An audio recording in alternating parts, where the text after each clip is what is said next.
What's up, everyone? This is Don with FE7 and Mekkah, Hi. and we're bringing to you Chapter 20 in my Fire Emblem 7 Hector Hard Mode 0% Gross playthrough. Dragon's Gate is in many ways peak FE7. First of all, it is narratively a peak because it is the chapter where Eliwood and Hector and Lyn confront Nurgle at the Dragon's Gate and fight their first fire dragon. It is also the peak when it comes to map design because this is probably the best designed map in the whole game, or at least one of the best in the series. I know Donna has a couple of other favorites, but it is personally my favorite when you ask me for my best FE7 maps. It is also peak because this is when we get our reward for training Raven so hard. We finally get his promotion, where he gets +1 move, access to axes, even though GameFAQs says he doesn't have the constitution to use them. Unfortunately, he gets no strength on promotion, but at the very least we get to increase his power substantially through the use of the Silver Sword. Getting Ace Swords on Raven was actually quite a task that we used the Iron Bladed for a couple times, and now it's going to pay off because he's going to be able to one-round all the cavaliers that are attempting to get in our way, because this chapter is filled to the brim with choke points that make it hard to advance. If I had to pick one word to describe this chapter, it would be claustrophobic, because this chapter is filled with narrow corridors and small rooms, and without a tool to cut through the enemies like a hot knife through butter, or rather a hot silver sword through some cavaliers, then it would be really easy for us to get bogged down and stuck, and take a lot of extra turns to finish this chapter. So this is where Raven comes in. Now classically in tier list debates and unit rankings, this is a chapter where Marcus starts to, quote, fall off, which is not entirely true, because if you've been training Marcus up to this point with boss kills, he'll probably have gained enough levels to have reasonably gained at least 1 point of speed, and that allows him to double all the cavaliers in this chapter. But there are still the nomads that are too fast for him to reasonably double unless you just rig a speed growth, so that's still one other thing that could possibly slow us down. Now, I have tried to use a longsword Raven for this first enemy phase because the longsword is effective against cavaliers, and you might think, well, isn't that a reasonable alternative to the silver sword? And the answer to that is no, because longsword, even with the double weapon effectiveness, is still weaker than the silver sword, and when I put triangle disadvantage, it's actually 2 points weaker than the silver sword, which means that Raven falls short of being able to one-round the cavaliers, like the basic cavaliers, with just the longsword. So that's why he needs the silver sword for this enemy phase. He has a pretty high chance of death because he faces a chapter mid-boss, a paladin named Cameron, who has a portrait but no battle dialogue. He has some buffed stats as well, and he's one of the units that only Raven can double at this point, so that's why he's so helpful for this enemy phase. We had to give him the Pure Water so that he could guaranteed survive the mage if he got hit. He ended up dodging, but it was one thing that we did to theoretically improve the chance of success on this enemy phase, because even after dodging that mage, Raven has to dodge 2 other attacks. We left some of our other units at the starting point because there's no room for them to help out in the center. These include Urk and Kanas, who have some very precise positioning. There are 2 nomads here that they distract to make sure they don't get in our hair later on. And one of these nomads is slower and he attacks first. We want him to go for Urk, and he will because Urk's defensive parameters are lower. If the other nomad was able to attack Urk, he would die because Urk's defenses are just too low to survive a double attack.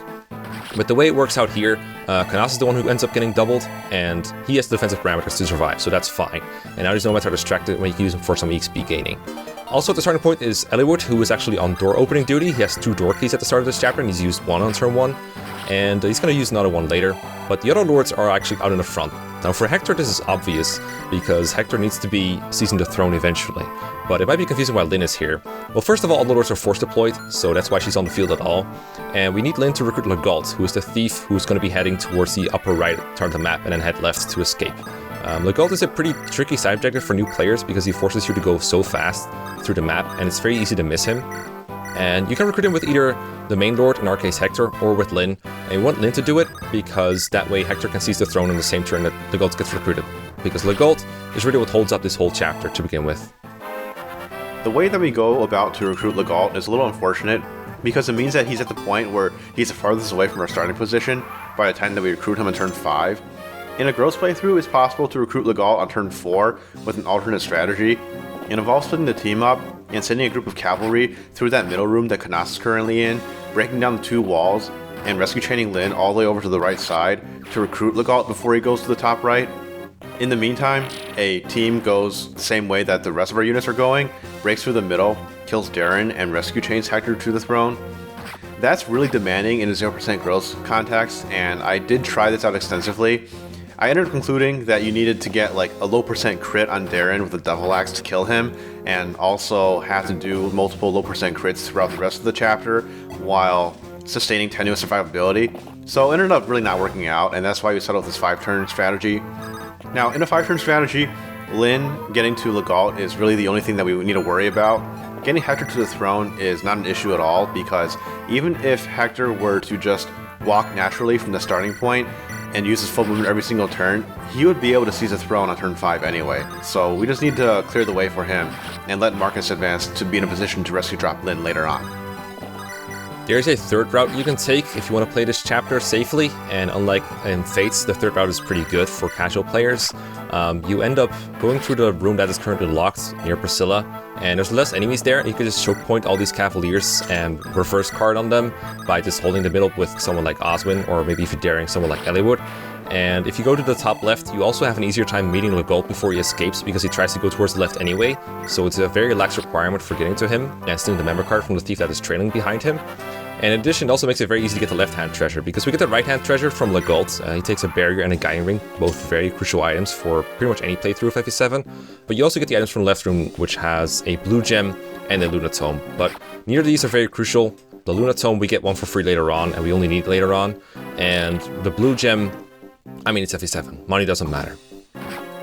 The only treasure that we settle for in this chapter is a Brave Bow, which is in the chest in the bottom left, and it's by far the most important treasure. We have the same problem that we had back in chapter 17, which is that there are treasure chests in 2 different parts of the map, but only one person, Matthew, who can open them because we don't have any chest keys. So the challenge of being able to rescue chain Matthew from the Brave Bow chest to the Luna and Blue Gem chest would really tax our units a lot. I did try to see if it was possible to open all 3 of the remaining treasure chests in this 5-turn clear, and it just didn't work out. It was just way too unreliable. But I did notice that Lowen would have been really useful in that strategy because of his ability to 1-round KO armor knights still with a heavy spear. Speaking of 1-round KOing things, Raven one-shot the troubadour that was annoyingly in the way with the Devil Axe. He didn't really need to do that. He could have just used the Iron Sword, but we decided to do it for the funsies. I truly didn't know if Raven would have needed extra axe rank, and I figured, well, if he could get 16 axe weapon EXP on a Devil Axe kill, might as well go for it. Funnily enough, the only person really who is less reliable at using a Devil Axe than Lowen because of the backfire rate is Raven, because Raven has only 2 base luck, but, you know, reliability. As if that wasn't enough risk-taking for Raven, he goes for another round with the Devil Axe, this time against Darren. Darren is pretty hard to 1-round for anyone, so we're taking our time chipping him down with Raven first. He's pretty fast for a general with 9 speed, so we can't even double him with Marcus, so we have to take our time a little bit. Lyn is exposed to a couple of knights, but only one of them ends up attacking her, the other one is blocked off. That guy has a poison lance, so he's not very dangerous. We need to have the Manikhadi equipped to chip him down a little bit for next player phase, but we can't crit with it, or otherwise Lyn will be at risk of death from the next guy that attacks her. And she needs to be in that position to recruit Legault on the next turn.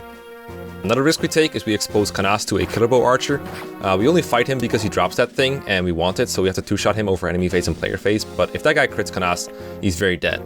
And finally, another sort of risk we take is Matthew's exposed to a knight, but because we didn't equip him with an iron sword, he doesn't actually die in 1 hit. The positioning of the enemies after the prior enemy phase should clue you in as to why Lyn had to equip the Manikhadi to chip damage to the knight, because the thief that ended his turn above the knight has a member card, so we can't preemptively kill him to clear the way and allow someone to attack the knight from 1 range. We have to finish off the knight from 2 range, and the only way that we could do that is with Raven's pretty weak hand axe. But once we finish off the knight, it clears a way for Lyn to talk to Legault, who in turn can backtrack and steal the member card from the thief. And then we can kill that thief with a combination of Lowen and Fiora to get her the last bit of EXP that she needs to get to level 10, and be ready for promotion in the next chapter. Eliwood opens the door in the bottom left to allow Matthew a free way to the Brave Bow. We delay this maneuver until the last turn so that we don't have to fight the archers at all. All we have to do is to make sure that the archers aren't standing in Matthew's path. And finally, we're going to feed the boss kill to Kent with a heavy spear, sporting a meaty 46 hit, looking a bit like an FE6 boss kill. But that gets Kent to level 10 as well, which means that we no longer have to deploy him anymore just to train him.